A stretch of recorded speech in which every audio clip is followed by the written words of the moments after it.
রামায়ণে শূর্পণখার চরিত্রটির গুরুত্ব অপরিসীম।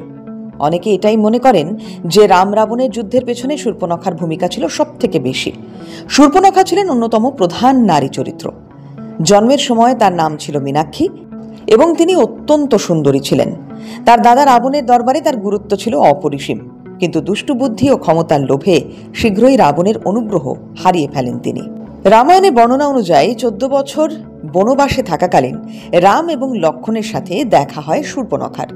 শ্রীরামচন্দ্রের রূপে অভিভূত হয়ে তাকে বিয়ে করতে চাইলে রাম বলেন যে তিনি বিবাহিত। তখন তার নজর পড়ে লক্ষ্মণের ওপর, কিন্তু লক্ষ্মণও তাকে ফিরিয়ে দেন। এ সময় সীতাকে আক্রমণ করতে গেলে লক্ষ্মণ তার নাক কেটে দেন। অপমানিত হয়ে ফিরে রাবণের কাছে এই কাহিনী ব্যাখ্যা করলে পরবর্তী ক্ষেত্রে রাবণ সীতাকে অপহরণ করেন এবং রাম রাবণের যুদ্ধ বাধে। কথিত আছে, শূর্পণখা যখন বড় হয়ে ওঠেন তখন তিনি গোপনে কালকেয় দানব বংশের দানব রাজপুত্র বিদ্যুৎজিহ্বাকে বিয়ে করেন।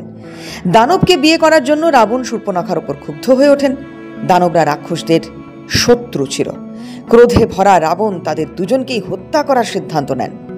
বিদ্যুৎজিহ্বাকে হত্যা করলে রাবণের স্ত্রী মন্দোদরীর কথায় শূর্পণখাকে হত্যা থেকে বিরত থাকেন রাবণ।